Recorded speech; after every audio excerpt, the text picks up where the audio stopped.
Reform UK MP Rupert Lowe will today demand that politicians be given the right to block quantitative easing.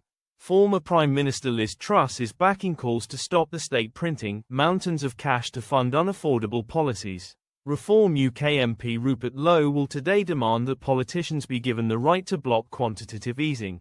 It comes as Chancellor Rachel Reeves could be forced to unleash another tax hiking blitz as the UK's long-term government borrowing costs hit their highest levels. The interest rate on 30-year gilts soared to 5.22%, in a fresh hammer blow for the Chancellor.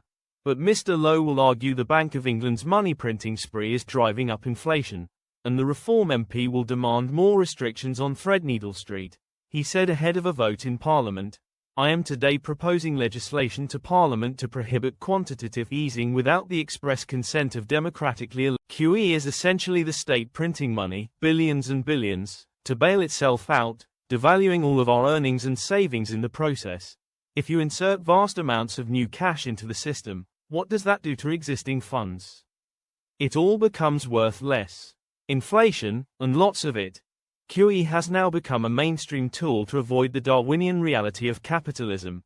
I want the state to live within its means, just as the rest of us. It raises money through tax, it can then spend that money.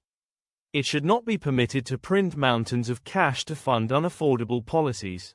Lockdown is the primary example of that. Let's have a state that is as accountable to its people as the people are to the state. Former Prime Minister Liz Truss responded, "Good. The government's monetary policy should be held to account." Ms. Reeves announced at the autumn fiscal package that she was ramping up borrowing for more public spending and changing debt rules to boost investment.